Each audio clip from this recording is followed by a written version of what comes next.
All right, now, please listen, my friends. Let me give you an example from everyday life. Suppose I have a legal document, say a last will and testament. Once it's been signed and witnessed, no one can annul it or add to it.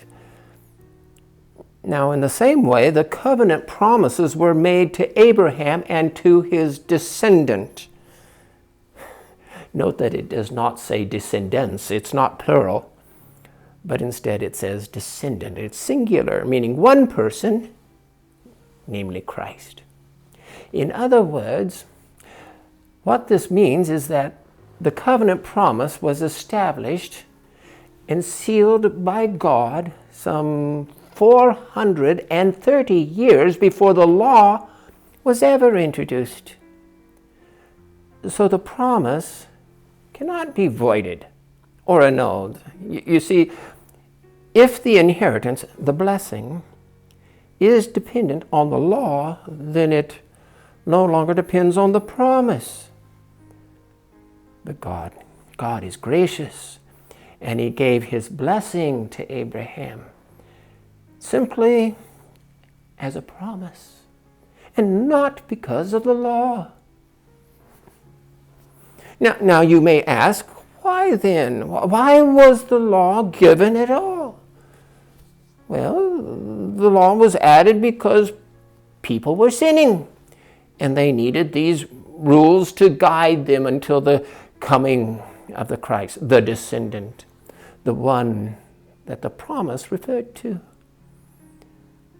Also, please note that the law was delivered to us by angelic messengers who gave it to a human mediator, namely Moses.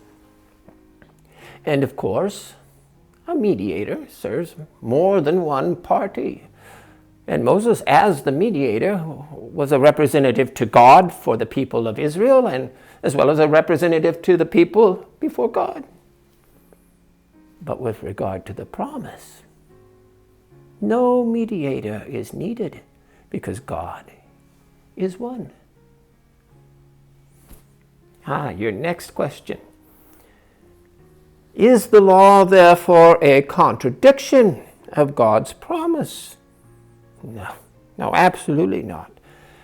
Now, if a law had ever been given to us which could somehow impart life, then yes, I suppose keeping and obeying that law would be one way to attain a righteous standing before God, but the scriptures make it pretty clear that the whole world is imprisoned by sin, and that's why the promise is being given through faith in Jesus Christ, and it's given to all who believe. Now, before we came to this faith, we were almost like prisoners of the law and chained up with all these rules. That is, until faith came along and opened our eyes. Yeah, that's right. The law was like a guardian or a schoolmaster until Christ came and made us right with God by faith. And now that faith has come, we're released from that guardian. In Jesus Christ, you are all daughters and sons of God through faith, because all of you were baptized into Christ, and you have all clothed yourselves with Christ.